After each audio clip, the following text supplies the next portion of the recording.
The Song of Songs is about marital love. Love longed for and love just begun. Love in waiting and love that has come. The song says to us, "Behold, your beloved approaches. Seek him out and be with him one." The song is made up of multiple songs placed together to become more than the sum of their parts. For yes, individually they speak intimately about a bride's love for her groom and a groom's love for his bride. They speak intricately of sexual attraction, both longed for and supplied. But when combined together, we find repeated themes which emphasize the overarching message this greatest of songs was written to provide. The first theme is found in this repeated line, "I adjure you, daughters of Jerusalem, don't awaken love until its proper time."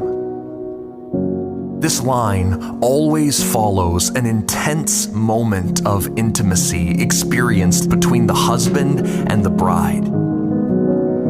In each of these moments, we experience the height of affection, the pinnacle of passion, and it is in these contexts that we also get a caution.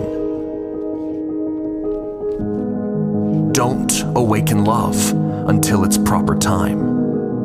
Which means, in some of the most intimate moments of the song you can get, the daughters of Jerusalem, the unmarried, the unwed, hear a loud and clear, "Not yet." Nevertheless, after every "I adjure you," after every "not yet," the daughters also hear a promise. In the midst of love longed for, love in waiting, and all its corresponding emotions, the daughters hear, "Behold, your beloved approaches." Whether leaping over mountains or returning through the wilderness, the daughters can have hope that a beloved will also come for them. The second repeated line is, "I am my beloved's, and he is mine." This is a sentence of marital intimacy, a poetic reflection on the original marriage of Adam and Eve, the divine joining when two entities become enmeshed, where two become one flesh. But in the midst of the most intimate statements of union, where the two seem to finally become one, when it seems like their love has just begun, the bride looks up and her husband is gone. This second repeated line, "I am my beloved's and he is mine," is always followed by an intense experience of absence, a sorrowful moment where the bride looks for her husband. She searches but cannot find. She searches everywhere for him, in her house, outside, in the streets, anywhere she thinks her beloved might be sought. But in each of these, we see the same lament. We hear the same thought, "I sought him, but found him not." Even here, in the greatest of songs, about the greatest of lovers, the bride herself becomes a victim of longing, like Jerusalem's daughters. For her groom has left her presence and has drawn away farther, leaving her alone, sick with love and dreading his departure. But the bride never loses sight of her bridegroom's love for her. Even when he is absent, she trusts he will return. Which is what we hear as the song ends and the bride's singing is almost done. We hear her final words, "Make haste, my beloved." The poem ends not with the husband near, but with the bride left alone. Her song ends not with immediate fulfillment, but ultimately with hope.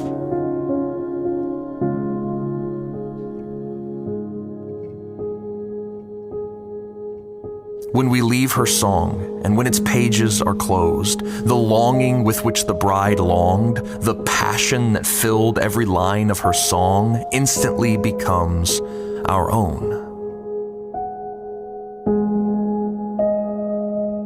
The desire that belonged to the wife is poetically shown to be the longing all of us have always known, the longing to be longed for perfectly, the desire to be desired fervently, the want to be wanted intimately, the craving to be craved earnestly.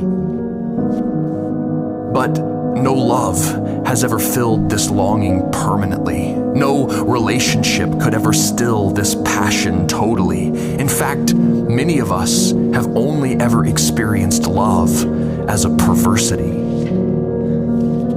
We feel like we have been irreversibly damaged, personally unchosen, externally ruined, and internally broken. But it is to you that this greatest love song has eternally been spoken. For whether you feel like the bride, having love present but always seeing its absence too, or maybe you feel like the daughters, always waiting for perfect love to finally come and visit you, there is good news. For there has been one final bridegroom who can take all our longings and finally make them true. For Jesus is the eternal groom of the eternal bride. His love for us is what all love and marriage is meant to point to and symbolize. So when we read the greatest song, we must realize that however beautiful the love and however deep the passion we find inside, it is only a shadow compared to the love Jesus showed us when he came for us and died.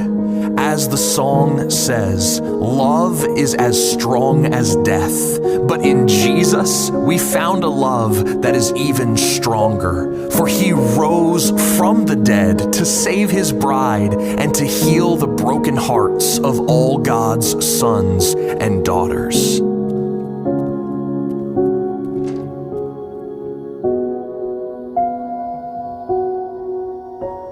But for now, we wait like Jerusalem's daughters. We wait for the return of our lover. With longing and love, we wait until the proper time when our beloved will return to eternally be with his eternal bride. And like the song's wife, we will spend that waiting time praising the beauty of Jesus divine. In this world, we will seek him, and though the depths of his presence we may not always find, we will hold fast to this fact: I am my beloved's, and he is mine.